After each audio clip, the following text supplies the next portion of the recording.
Hey everyone, Farid here. So, there's this one thing that even when all the miracles and walking on water get stripped away, people still hold on to. You hear it all the time. Okay, maybe he wasn't God, but come on, there was a historical Jesus, right? I mean, mainstream historians agree. And honestly, a lot of atheists I know say the exact same thing. But what if I told you? They're probably wrong. Like, fundamentally wrong. What if the guy you think was the historical kernel behind it all just never existed? Now, I know that sounds pretty wild, especially when you hear respected historians weigh in. You think, okay, they must have the evidence, right? It seems almost more reasonable to believe in a historical guy than a completely made-up one, doesn't it? But stick with me for a few minutes, because I'm going to show you exactly why those historical arguments, the ones that supposedly settle it, are built on seriously shaky ground. We're going to dig into the actual sources, the ones they rely on, and see what they really tell us. And once you see it, you might just realize that the simplest, most rational explanation for the Jesus story is that it's a story. A powerful, world-changing fable, yes, but not history. You don't want to miss this. Now, before we go any further and dive into why I think that, let's make sure we're all on the exact same page about who we're even discussing here. Because when I say Jesus didn't exist, some people might jump to, oh, but there must have been someone named Jesus. And yeah, you're not wrong that there were guys named Jesus running around back then. See, Yeshua, or Yehoshua, was an incredibly common name in first-century Judea and Galilee. Think of it like John or Michael today. There were literally thousands of people with that name. If we're just talking about the possibility that a guy named Jesus lived, sure. Statistically, it's almost guaranteed. But that's like saying because there were thousands of guys named John in 20th century America, John F. Kennedy definitely existed as the president. That's not the debate. No, when I talk about Jesus, and when most people argue about the historical Jesus, they're talking about the Jesus, the central figure of the New Testament, the guy who is supposedly the source, the spark, the inspiration for all those, well, the fantastical tales that fill the Gospels and the rest of the New Testament writings. Now, you might say, okay, maybe the miracles and resurrection are later additions, but there was still an original, simple, genuine person underneath all that, right? Maybe just a regular teacher or prophet who got exaggerated into this legend. And sure, I'll grant you the possibility that embellishment happens. Legends can grow from a seed of truth. But here's the catch. If the person was that ordinary, that simple and unremarkable, how on earth did he stand out from the thousands of other guys named Jesus? How did he become the subject of this level of elaborate myth-making? Would an utterly unremarkable person, who just said some nice things or had a few followers, really kick off a global phenomenon based on claims of divine birth, universe-altering miracles, and conquering death itself? It seems unlikely. So if we're talking about the New Testament figure, but maybe stripped of the outright supernatural stuff, what does that leave us with? Well, this is where you see a lot of mainstream historians step in.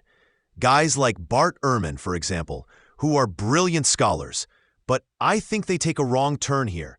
What they often do is try to peel back the layers of divinity, miracles, and resurrection, assuming those are later additions or myths. They look for what they see as the historical kernel underneath, and what they usually land on is a more rationalized Jesus, a figure who maybe could have existed without completely suspending the laws of the universe. For them, the real historical Jesus might have been something like a prophet, in the style of earlier Jewish prophets, maybe preaching a message of impending doom or the end times. He gathers a following, gets unexpectedly executed, and then his shocked, despairing followers reinterpret his death and maybe have some visionary experiences that they understand as a resurrection and reinvent him as a Messiah. All the other crazy stuff? That's the embellishment. The later invention built on this original, simpler guy. But here's the thing, that doomsday prophet is just one version. Depending on which passages of the Gospels a historian decides are more likely to be historical, you get totally different Jesuses.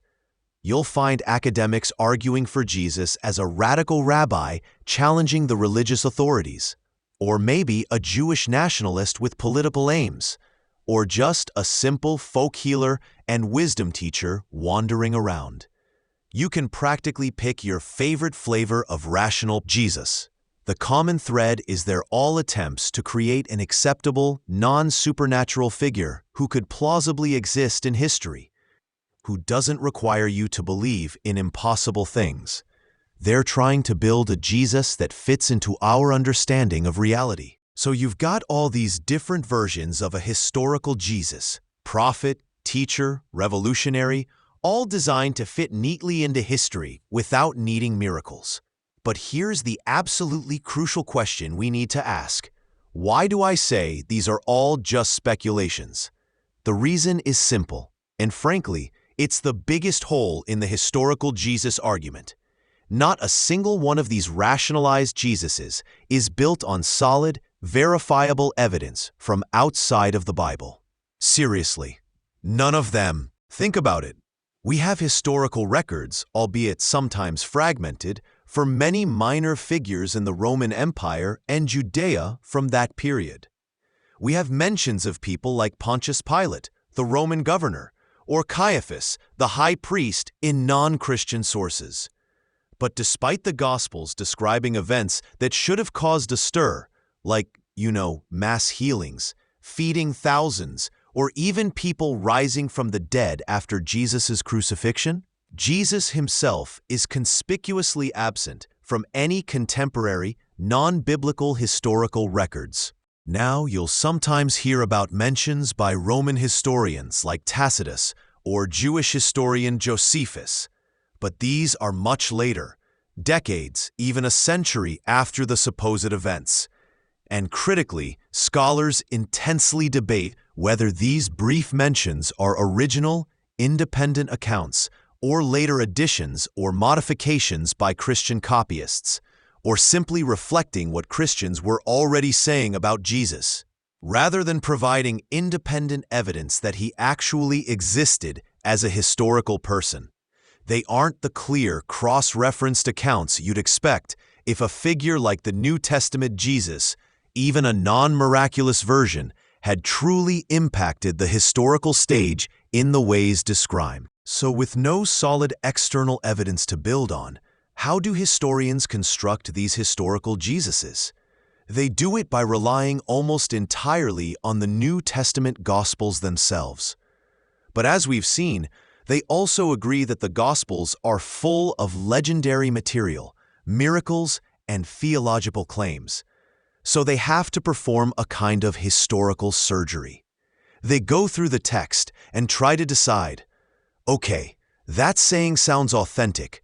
Maybe he really said that. But that miracle story, nope, that's a pious fabrication. Or, this description of an event seems plausible. That one is clearly theological invention. They pick and choose the bits that seem most likely to be historical based on various criteria. And here's where the method really shows its weakness. Different historians, using slightly different criteria or interpretations, end up picking different bits. What one respected historian considers a genuine historical saying, another dismisses entirely as later Christian theology. What one sees as a potential kernel of a historical event, another calls pure myth. They are, in essence, undermining each other's work by agreeing that huge chunks of the Gospels aren't historical, but then disagreeing wildly on which specific chunks are. There is almost no part of the Gospel story that isn't considered pious fiction by someone who also believes in a historical Jesus. It's like looking up at the night sky and trying to find the constellation of, say, Leo the Lion. You connect the dots between the stars in a certain way, and you can see a lion shape, right?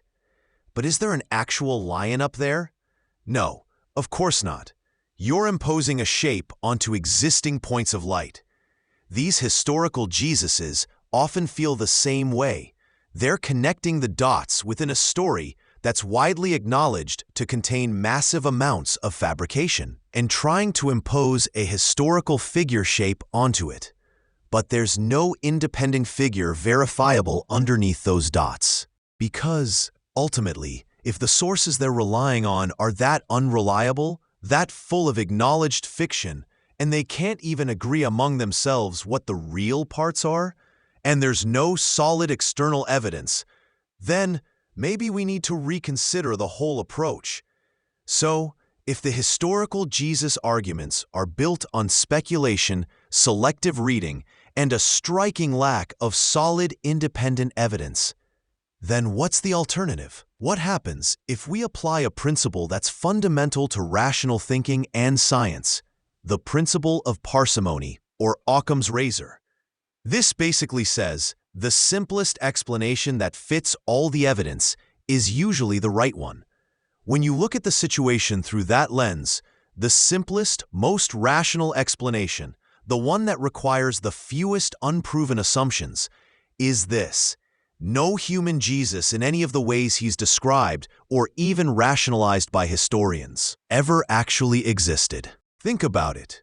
Christianity claims this truly extraordinary figure started everything, with his teachings, his miracles, his death, and his alleged resurrection appearances. But if the story we have about him, the New Testament story, is acknowledged even by many historians to be filled with fabrications, exaggerations, myths, and theological inventions, then why assume a historical figure was even necessary to get that story started? If the story is, in all its essential, salient aspects, fabricated from religious literature, something we'll get into more.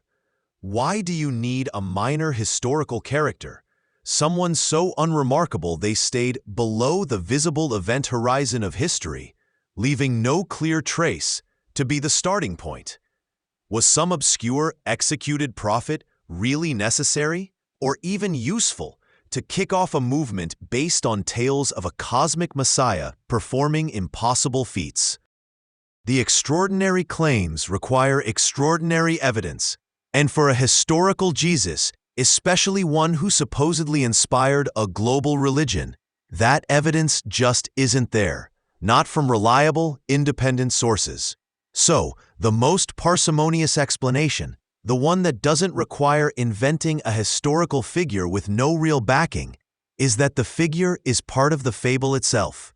Now, some people, even skeptical scholars who don't buy the divine stuff, might push back here. They might argue, okay, Farid, maybe the Gospels are full of legends, but surely you need the memory of an actual, real dead holy man to kickstart the idea of a resurrected Messiah, right? You need something historical for the myth to latch onto. But honestly, I don't think you do. The idea, just the concept of a dead holy man, works just as well. You don't need an actual physical corpse or the collective memory of someone who really lived and breathed to get people thinking about a resurrected figure.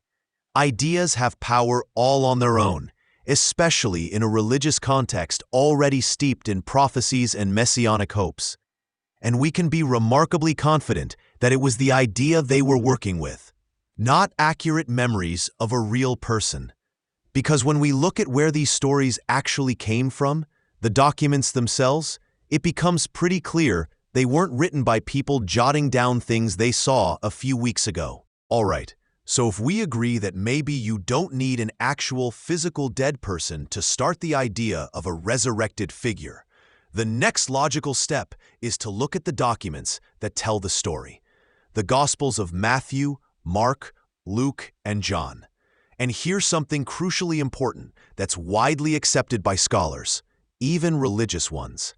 These books were absolutely not written by simple, illiterate, Aramaic-speaking fishermen and peasants who supposedly walked around with Jesus. No, the scholarly consensus is that the Gospels were written decades later, think 40, 60, maybe even 70 years or more after the events they describe.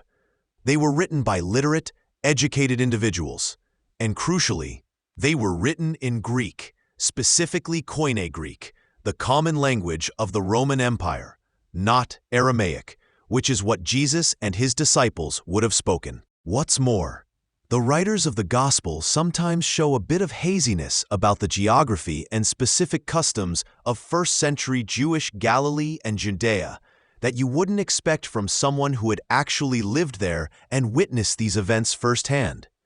Put all of that together, written decades later, in a different language, by educated Greek speakers who weren't necessarily locals, and the picture becomes clear.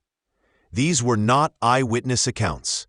The people who wrote the Gospels didn't see Jesus performing miracles or giving sermons on hillsides. They were writing for communities that had developed long after the supposed time of Jesus. So, they had to get their information from somewhere else. They were either compiling stories and traditions that had been passed down and changed over the decades, or, and this is where it gets really interesting for the fable idea, they were reading their inspiration elsewhere. So if the gospel writers weren't hanging out with Jesus, weren't taking notes on his sermons or miracles, and were writing decades later in a different language, where exactly did they get the story? How did they come up with all these specific details about a divine savior? Well, think about who they were. Educated, literate writers, operating within or alongside early Christian communities in the broader Roman world. And think about the religious landscape. What extensive body of religious literature did they have access to? The holy books of the Jews, what we call the Old Testament. And importantly, a widely available Greek translation of these scriptures, known as the Septuagint or the LXX, which had been around for centuries. And what would these writers have found if they read those Jewish scriptures? Get ready for this, because it's kind of mind-blowing. They would have read stories about prophets performing incredible healing miracles. They would have read accounts of resurrections from the dead. They would have read tales of food multiplication to feed the hungry. They would have read about divine judgments and apocalyptic pronouncements. They would have encountered wise prophets and figures in special communication with God, who wander around making profound, sometimes enigmatic statements. They would have read about a suffering servant who takes on the sins and infirmities of others. They would have read passages that were later interpreted to suggest babies born by divine intervention or unusual circumstances. See where I'm going with this? They would have read about all the core elements, all the types of narratives, characters, and messianic expectations that they would need. These scriptures provided a rich tapestry of themes, prophecies, and miraculous events. Honestly, they had all the ingredients right there in their existing religious literature to construct a compelling, inspiring story about a Jewish savior figure, a Messiah, a God-man, the character we know as Jesus Christ. The fundamental building blocks of the Jesus story were already present in religious thought and texts. You don't need a historical individual performing these exact acts. You just need creative writers steeped in their scriptures, weaving these existing themes and narratives into a new central figure. So let's put it all together, right? We've looked at how the idea of a historical Jesus, even a non-supernatural one, is based on these speculative reconstructions with no solid independent evidence outside of the Bible. We've seen that the Gospels, our main sources, weren't written by eyewitnesses, but decades later by educated writers in a different language. And we've just seen how all the key elements of the Jesus story, the miracles, the teachings, the suffering, even the divine birth ideas, were already present in the Jewish scriptures that these later writers would have known. When you take all of that into account, the striking lack of verifiable external evidence, the way the historical versions have to pick and choose from sources filled with acknowledged legend, the fact that the sources themselves are late and not eyewitness accounts, and how the narrative elements look like they're drawn from existing religious literature. What does that picture look like? To me, and to many other skeptics, it looks exactly like a religious fable. A powerful, incredibly influential, and enduring story, yes. A story that motivated people and started a global movement. But a story built from the rich tapestry of existing religious ideas and narratives, not from remembered history. It doesn't look like a factual account of events that happened. It doesn't look like history. It looks like myth-making. It looks like fiction designed to inspire faith and make theological claims. It is, as the source material I started with put it, good stuff for a religious fable. But it isn't history. It isn't true. It's more astounding rubbish.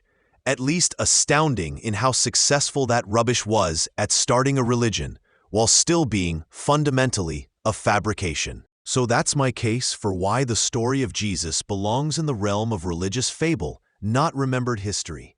What are your thoughts? Did I convince you, or do you still think there's a solid case for a historical Jesus? Let me know in the comments below. Let's discuss it. If you found this breakdown insightful, please give the video a like. It really helps the channel reach more people. And if you're new to the Rational Farid, consider subscribing and hitting that notification bell so you don't miss out on future explorations of history, religion, and rational thinking from an atheist perspective. Thanks so much for watching, everyone. I'm Farid, and I'll see you in the next video.